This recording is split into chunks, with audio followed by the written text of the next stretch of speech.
제가 뉴질랜드에서 사역할 때 제 아이가 중1 때였습니다. 이발소에 다녀오는 아들의 머리를 보았더니만 오른쪽 이마 위쪽 머리칼이 노란색으로 물들어 있었습니다. 아들이 왜 갑자기 머리에 염색을 했는지 그 까닭은 알 수 없었지만은 그날 아들은 노란색으로 머리를 물들이고 돌아왔습니다. 그리고 저를 보자마자 대뜸하는 말이 "아빠, 아무 말 하지 마세요" 라고 제게 말했습니다. 아들이 말인즉슨 내가 노란물을 들이고 왔는데 아빠가 나보고 이게 어떠니 저게 어떠니 하고 잔소리 하지 말라 하는 그런 말이었습니다.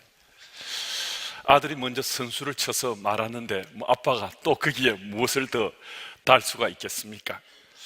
속마음이 별로 유쾌하지 않았지만은 그래 알겠다 하고 제가 한 말은 다짐으로 받아두었습니다. 예찬아, 머리 염색은 내가 좋아서 했는데 사람들이 너보고 이것저것 말하더라도 과민하게 반응하면 안 된다, 알겠지? 저는 아들의 행동 거지에 대해서 그렇게 관대한 아빠가 되지 못했습니다. 그래도 좀 제 편에서 제 입장을 두둔해 본다면 관대하려고 노력하고 애썼던 아빠인 것은 틀림없었던 것 같습니다. 그렇지만 그것도 참 쉽지가 않았습니다.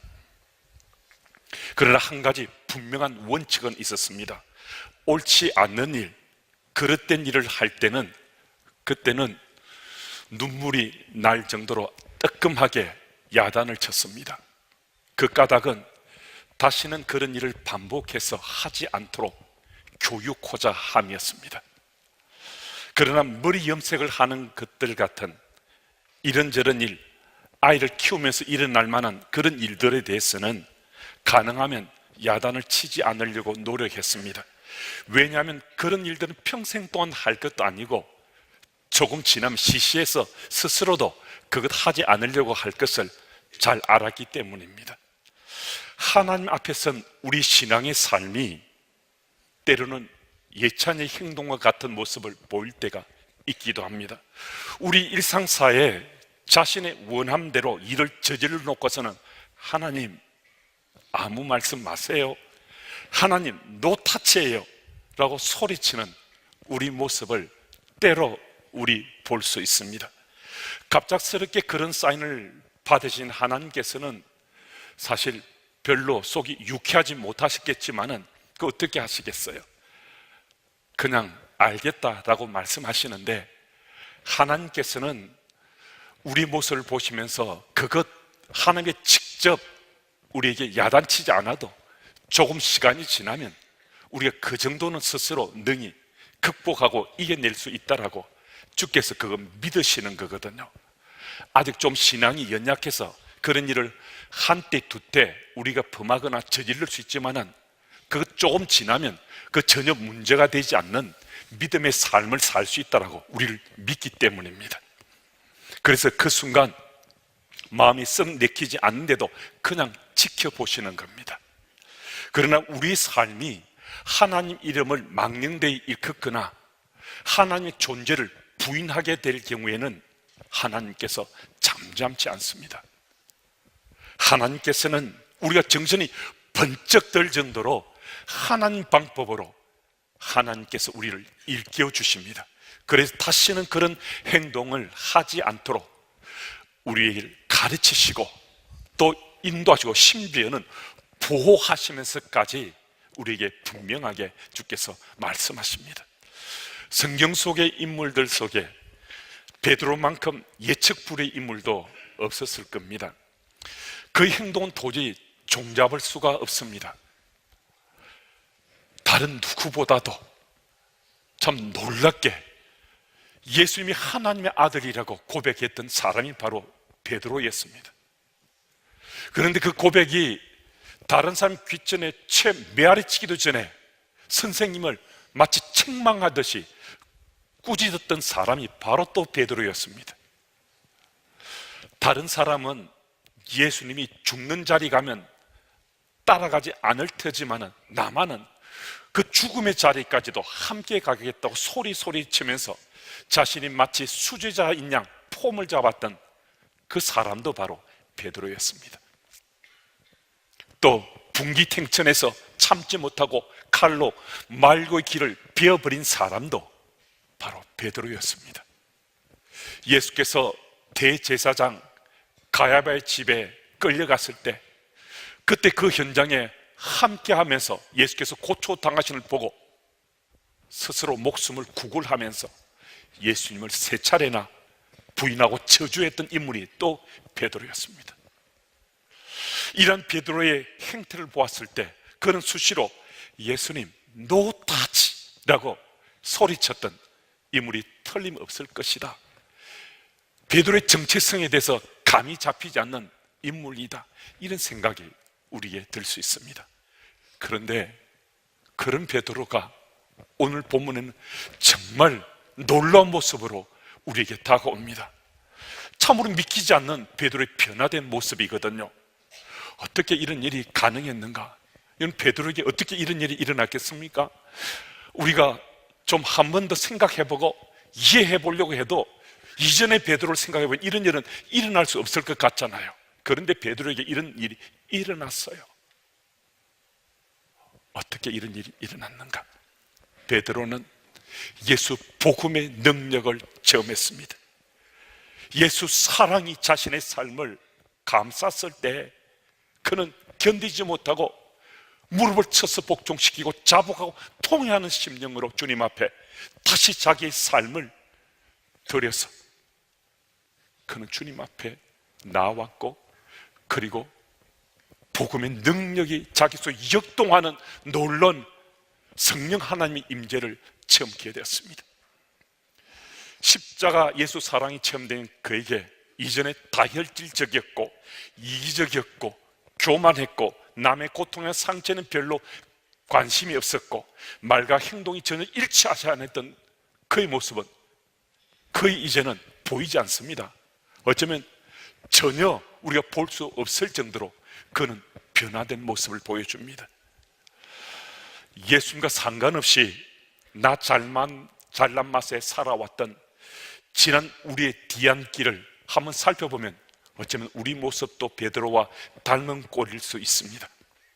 그런데 오늘 본문의 베드로를 보면 여기를 찔러도 예수 사랑, 저기를 쿡 찌르면 예수 복음, 그냥 지나가면서 툭 한번 치더라도 예수 생명이라고 자신의 삶을 통해서 완전히 예수로 덧칠한 같은 모습을 우리에게 보여주거든요.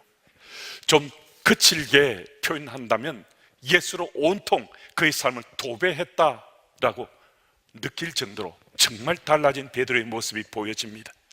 여기서 우리는 이렇게 질문해 볼 수 있습니다. 도대체 베드로에게 어떤 일이 있었기에, 그리고 베드로 속에 있는 복음의 능력은 어떤 모습으로 드러나고 있는가? 여러분, 베드로는 확신 가운데 예수님이 그리스도로 믿어졌습니다. 예수님이 나의 그리스도로 믿어진 이 사건이 베드로에게 자신의 삶이 복음의 능력으로 가득 채워지게 했고, 그 복음의 능력이 믿음의 용기로 지금 세상 속에 드러나고 있습니다. 마치 비급자처럼, 마치 급쟁이처럼 예수를 부인하고 저주했던 베드로가 성전 미문에 앉아있는 40년 된 안전뱅이를 급기야르고 달려들었다? 이거 이해가 안 되잖아요. 아무리 우리가 받아들이고 인정하고 싶어도 베드로의 지난 삶으로는 도저히 찾아볼 수 없는 거잖아요.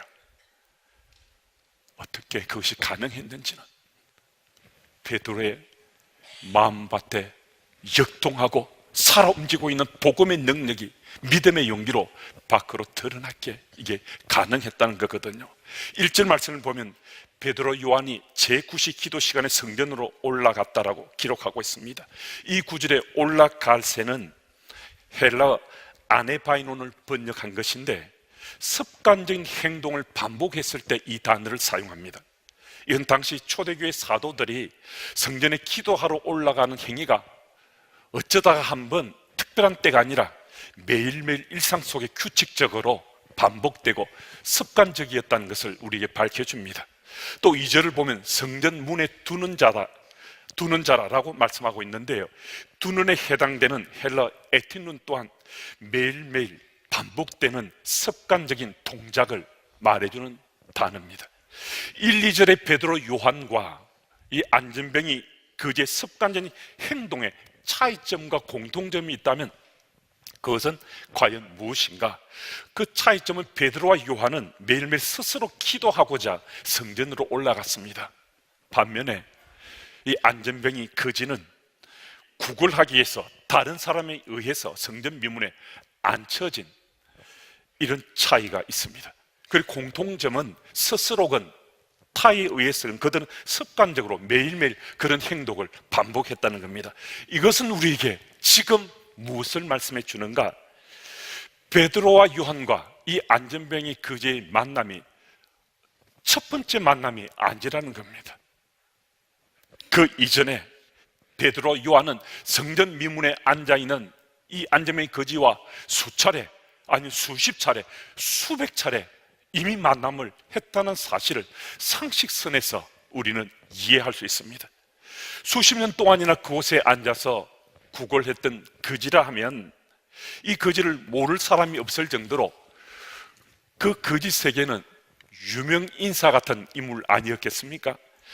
그런 베드로, 요한이 성전 미문으로 올라갈 때마다 분명히 이 거지와 맞부딪혔을 텐데요, 수차례, 수십 차례, 수백 차례를 분명히 만났을 것이다 라고 우리 생각할 수 있습니다.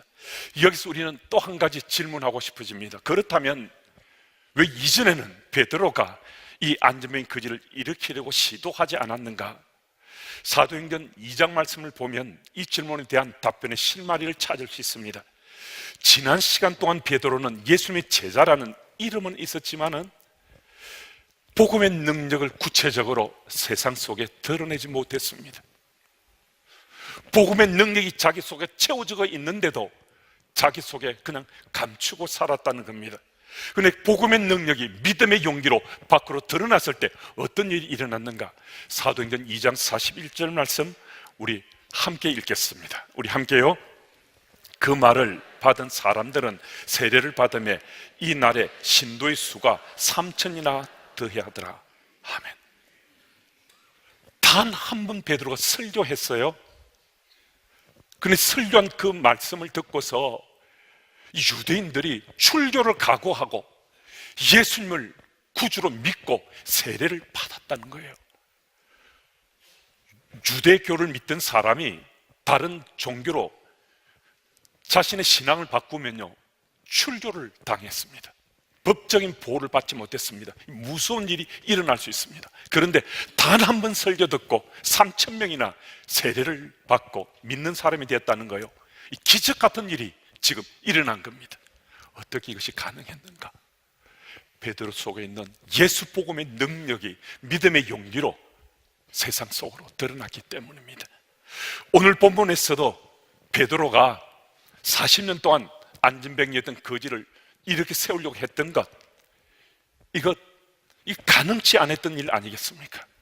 지난날 베드로의 삶을 생각해 보면 이건 일어날 수 없는 일이거든요. 그런데 이런 담대하고 놀라운 일을 베드로가 결행했거든요.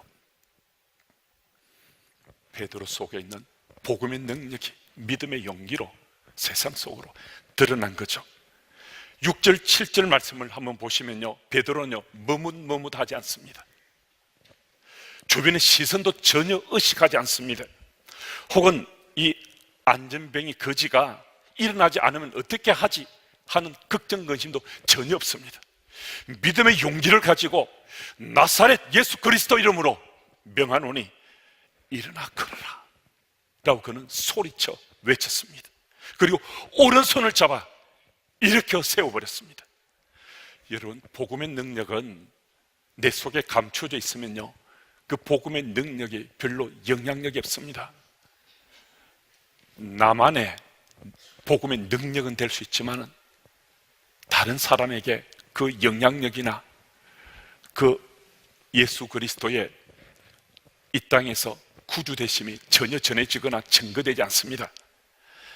믿음의 용기가 있으면 복음이 밖으로 전해져서 파워풀한 능력과 생명력을 가지고 다른 사람이 전해지고 그를 통해서 수많은 사람들이 변하고 달라질 수 있다는 사실을 오늘 본문에서도 베드로가 자기의 그 사역을 통해서 우리에게 말씀하거든요. 여러분, 복음의 능력은 여러분과 제 속에도 지금 채워져 있습니다. 예수님이 나의 그리스도로 구원자로 믿어지면요, 우리는 내 속에 있는 이 복음의 능력을 전하지 않고는 견딜 수 없는 심령이 됩니다. 제가 타픽이 어떠하든 텍스트가 어떠하든 꼭 한 번은 설교 가운데 예수님은 그리스도시라고, 예수님은 우리 구원자시라는 말을 제가 빠뜨리지 않고 말씀을 전하는데, 여러분 가운데 묻고 싶은 분 없으십니까? 왜 목사님은 주일마다 예수님이 그리스도시라고, 주일마다 예수님 구원자라고 그렇게 말씀하시냐고. 정말 저는 그 말씀을 전하지 않고는 이 강단에 설교할 수가 없습니다. 나 같은 인생, 정말 버려지도 시원찮을 같은 그런 인생을 구원하신 예수 그리스도 은혜가 제 속에 매일매일 차고 넘치는데, 그걸 전하지 않고 강단에 설교한다는 것, 이건 있을 수가 없는 일입니다. 이거 있을 수가 없는 일입니다. 그래서 어떤 본문으로, 어떤 텍스트로 제가 말씀을 전하더라도 예수는 그리스도, 예수는 구원자는 그 사실만은 어느 날도 빠뜨리지 않고 전하고 나누고 싶은 겁니다. 예수가 그리스도는 그 사실이 여러분과 제게 믿어지면 내 속에 있는 복음의 능력, 그거 전하지 않고는 견딜 수가 없습니다. 여러분, 오늘도 여러분 속에도 제 속에도 예수 복음의 능력이 있습니다. 감추두지 마시고 밖으로 드러내서 그거 전할 때 정말로 파워풀한 복음의 능력으로 나는 말할 것 없고 내 가족, 내 주변의 사람들도 변하고 달라질 수 있는 것, 이것이 하나님의 말씀입니다. 주의 말씀입니다. 이 말씀을 믿고 오늘도 예수 복음으로 내 삶도 변하고 내 가정과 이웃과 내 직장 동료들까지도 변화시키는 하나님의 사람들이 다 되시기를 예수 이름으로 축복합니다. 그리고 복음의 능력은 나는 그리스도 안에서 죽고 내 모습 속에 예수님을 드러냄을 구체화해 가는 겁니다. 복음의 능력이 그것을 가능케 합니다. 본문 3절부터 5절까지 이 짧은 구절에는 보다라는 동사가 4차례 반복되는데요, 그런데 여기 사용된 네 동사가 다들 다른 의미를 가진 동사라는 거예요. 사도행전을 쓴 이 누가의 이 단어를 선택한 변별력이 굉장히 뛰어나다고 할 수 있습니다. 네 동사가 다 다르기 때문에 그 의미를 보다 분명하게 우리가 읽고 느낄 수가 있거든요. 3절에 보다라는 이 동사는 헬러 에이도를 번역한 것인데, 이것은 그저 보는 것을 의미합니다. 지나간 사람을 그냥 보고, 숲을 보고, 나무를 보고, 바다를 그냥 보는 것, 이것을 말합니다. 그러니까 베드로와 요한이 성전 미문에 나타났을 때 이 안전병이 거지는 그냥 처음에는 베드로 요한을 스쳐 지나가는 것처럼 보았을 뿐입니다. 그 다음 4절 전반부에 주목하다는 헬라 아테니조를 번역한 것인데, 이 단어가 우리 성경에 주목하다로 번역되지만 더 정확한 번역은 응시하다로 번역되곤 합니다. 그저는 베드로를 아무 생각 없이 그저 보았을 뿐이지만은 베드로는 그지를 그냥 스쳐보지 않았습니다. 베드로는 시선을 모아서 그지를 응시하면서 그를 바라보았습니다. 4절 하반절에 보다라는 이 헬라어는 블레포를 번역한 것인데, 이 단어가 주목하다라는 뜻을 가지고 있습니다. 무엇을 주목하여 보라는 의미였겠는가? 내가 원하는 것이 무엇이든, 내가 바라는 것이 무엇이든 나를 정말 주목해보라. 네가 원하는 것이 있다면 그것이 무엇이든 나를 주목해봐라 라고 베드로가 말한 거예요. 5절의 바라보다는 헬라 에페코를 번역한 것인데, 이것은 매달린다, 고수한다, 집착한다라는 뜻을 가지고 있습니다. 베드로가 주목하라 라고 말했을 때 갑자기 이 거지가 앉은 자세를 바꾸어서 자신의 온 시선을 베드로에게 집중했다는 겁니다. 여러분, 이 짧은 찰나 같은 순간에요, 거지가 처음에는 아무 뜻 없이 베드로를 바라보기만 했는데 주목하라라는 베드로의 얘기를 듣고서는 마치 매달리는 것처럼 자기 삶을 온통 집중해서 베드로를 바라보았다는 거예요. 베드로가 말하는 걸 듣고서 저 사람이 오늘 나에게 엄청난 돈을 주려는가 보다, 그런 기대감을 가지고 베드로를 바라보았겠습니까? 베드로의 행색은 초라한 어부의 모습 그대로였을 겁니다. 그의 외형 속에는 베드로에게 메어 달릴 어떤 것도 찾아보기 어려웠을 것입니다. 그럼에도 거지가, 이 안전뱅이 거지가 무엇을 기대하고 바라보면서 마치 메어 달리는 같은 심령으로 베드로에게 주목하게 되었는가? 7절 전반절에 바로 그 이유가 실려 있습니다. 6절에서 베드로가 나사렛 예수 그리스도 이름으로 일어나 걸으라고 말했습니다. 그러고 나서는 7절 말씀처럼 곧장 베드로가 거지에 손을 내어 뻗었습니다. 분명히 일어나 걸으라 라고 베드로가 말했습니다. 40년 동안 안전뱅이로 살아왔습니다. 그런데 자기 보고 일어나 걸으라고 말했는데 손을 내 뻗었습니다. 이 거지가 어떻게 반응해야 맞습니까? 미친 소리다, 아니 무슨 이런 욕 같은 소리를 하네, 그리고 손을 뿌리쳐버려야 이게 정상적인 게 아니겠습니까? 40년 동안 태어나 단 한 번도 그런 적 없는데요, 일어선 적도 없는데요, 일어나 걸으라 하면 손을 내밀었으면 그 뿌리쳐야 되는데 그 손 맞춰봤습니다. 무슨 일이 있었겠습니까? 도대체 베드로에게 무엇이 있었기에, 무엇인가 있었지 않겠습니까? 초라한 행색에 베드로를 보고서 40년 동안 안전뱅이로 살아왔는데 일어나 걸으라는 그 말 듣고 손을 맞춰봤다면 이 베드로에게 무엇인가 보여지고 느껴진 것 아니었겠습니까? 무엇이 보여지고 무엇이 느껴졌겠습니까? 초라한 행색에 베드로가 안 보인 거죠. 분명히 자기 앞에 서 있는 사람은 초라한 행색의 베드로였는데 그 속에 놀랍게도 예수님의 능력이 드러나고 예수님의 손길의 역사가 이 안전뱅이 거지에게 느껴지고 보여진 것 아니었겠습니까? 고린도전서 12장 3절 말씀은 예수님을 구주로 우리가 고백하게 되면 우리 속에 성령이 내주한다라고 말씀하고 있습니다. 성령께서 우리 속에 내주하지 않으면 우리는 예수를 그리스도로 고백할 수 없다는 거예요. 베드로는 이미 예수님이 그리스도심을 고백하고 자기 속에 예수님이 살아 숨쉬는 것, 그것 지금도 자기 체험하며 살고 있습니다. 초라한 행색의 베드로가 아니라 베드로 속에 살아 숨진 성령 하나님께서 복음의 능력을 통해서 베드로 속에 바로 주님이 보이게 하신 거죠.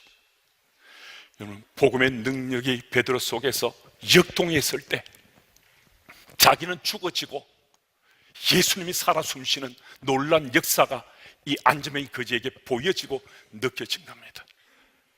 여러분과 제가 예수님을 나의 그리스도, 나의 군자로 고백한다는 것은요, 내가 죽는 겁니다. 내가 살아서 계속해서 날뛰고 길을 계속 세우고 하며 사는 인생 속에 예수님은 죽지 않습니다. 여러분, 예수님이 그리스도로 나의 군자를 믿어지게 되면, 확신하고 믿어지면 내가 죽습니다. 내가 죽고 끝인가 그렇지 않습니다. 내가 죽지만은 예수님이 우리 속에 사시는 겁니다. 베드로는 죽었지만은 베드로 속에 예수님이 살아 숨심으로 복음의 능력이 드러나서 40년 된 안전뱅이 거지가 일어나 걸으라 하는 그 놀라운 엄청난 말을 듣고 손을 내밀어서 그 손 붙잡았을 때 정말 놀랍게 일어났고 일어나 걸었습니다. 뛰어놀았습니다. 여러분, 오늘도 주님께서는 정말 우리에게 은혜 베푸셔서 예수님이 그리스도를 믿어지는 기적 같은 그 체험, 그 고백하며 살게 하셨습니다. 여러분, 이것이 만약에 우리 당대만 그친다면 나만 예수는 그리스도 구원자를 믿고 산다면 여러분, 우리의 그 신앙의 자리는 건강하지 않다 할 수 있습니다. 내 삶이 살아난 거잖아요. 내가 영원한 생명이 내 속에서 약속된 것으로 믿어진 거잖아요. 그런데 나의 당대만 믿고 그친다, 이거 아니잖아요. 무슨 말씀입니까? 내 속에 있는 그 믿음을 내 자녀, 내 자손들에게 믿음의 자산으로 우리가 상속하길 원하는 마음이 반드시 생기게 되는 거잖아요. 여러분, 앞만 바라보고 사는 인생이 아니라 멀리 바라보면요, 반드시 믿음의 자산을 우리 자녀들에게 유산으로 상속하려고 애쓸 수밖에 없습니다. 수필가 오미연 씨가 쓴 아름다운 유산이라는 글을 읽어드리고 오늘 말씀을 마무리하고자 합니다. 배우 최불암 씨의 어머니는 생전에 명동에서 은성이라는 주점을 하셨는데 그 당시에 외상장부를 어머니 사후에 최불암 씨가 발견하였다. 혹시나 하는 마음으로 펼쳐보니 아직도 미수금으로 되어 있는 꽤 많은 외상이 기록되어 있는데 결정적으로 그 손님들의 이름이 암호로 되어 있더란다.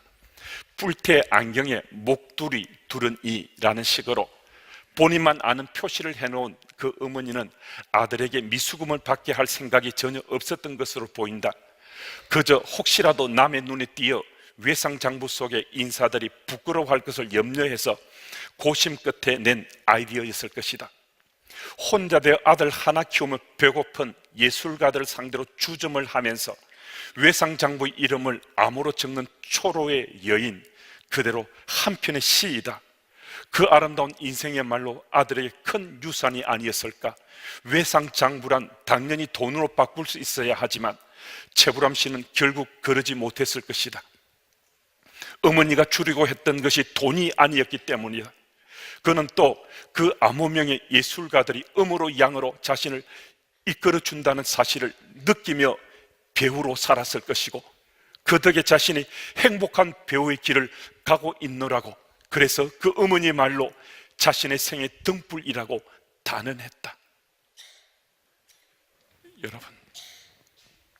여러분이 상속할 그 복음은, 그 복음의 능력은 최불암 씨의 어머니가 최불암 씨에게 상속한 외상장부보다도 훨씬 더 소중하고 가치 있는 겁니다. 여러분 자녀들, 자손들에게 상속할 예수 복음, 그 복음의 진리와 생명은 어떤 것하고도 비견할 수 없는 가장 가치 있는 겁니다. 진리를 상속하는 겁니다. 영원한 하나님 나라의 비밀을 상속하는 겁니다. 생명을 상속하는 겁니다. 우리를 지키시고 우리를 돌보시고 우리의 삶에 역사하시는 놀라운 비밀을 상속하는 겁니다. 사순절 5번째 주일을 맞은 오늘 우리 다시 한 번 더 예수 십자가의 고난의 그 사랑과 은혜를 마음속에 일깨움 받으시고 이미 내 속에 있는 예수 복음의 능력으로 세상 속에서 우리 믿는 자로 정말 하나님 나라 백성으로 우리 살아갔으면, 그 삶의 열매 맺으며 살아갔으면 정말 좋겠습니다. 내가 하는 것 같지만은 내 속에 있는 성령 하나님께서 도와주셔서 복음의 능력이 내 속에 역동하면 우리는 오늘도 내일도 세상 속에서도 하나님 나라 백성으로 삶의 열매 맺으며 살 수 있습니다. 그 현장에 함께 서서 사순절 5번째 주간, 이 한 주간을 보내시기를 예수님의 이름으로 축복합니다. 하나님 아버지, 복음의 능력이 우리 삶에 구체적으로 드러날 수 있는 길을 말씀을 통해서 다시 한 번 더 말씀하시니 감사합니다. 오늘도 믿음의 용기를 사모하게 하시고 그리스도 안에서 자기 죽음을 체험함으로 그리스도가 우리 삶을 통해 드러나는 그 현장에서는 은혜 덧입게 주님 도와주옵소서. 그래서 복음의 능력이 매 순간 우리 생의 현장에서 빛을 발할 수 있도록 주께서 도와주시고 사순절 5번째 주간 이번 한 주간도 예수 그리스도의 십자가의 사랑과 은혜 빚진 자로 무엇을 유산으로 남겨야 할지 구체적으로 질문하고 답을 찾으며 우리 자녀들, 자손들에게 예수 복음을 전가하고 전하는 부모 세대 다 될 수 있도록 주님 도와주옵소서. 다시 한 번 더 우리 마음에 예수 복음의 파워풀한 능력을 역동케 하시는 그 기회를 맞게 하시는 예수님 이름으로 기도드립니다.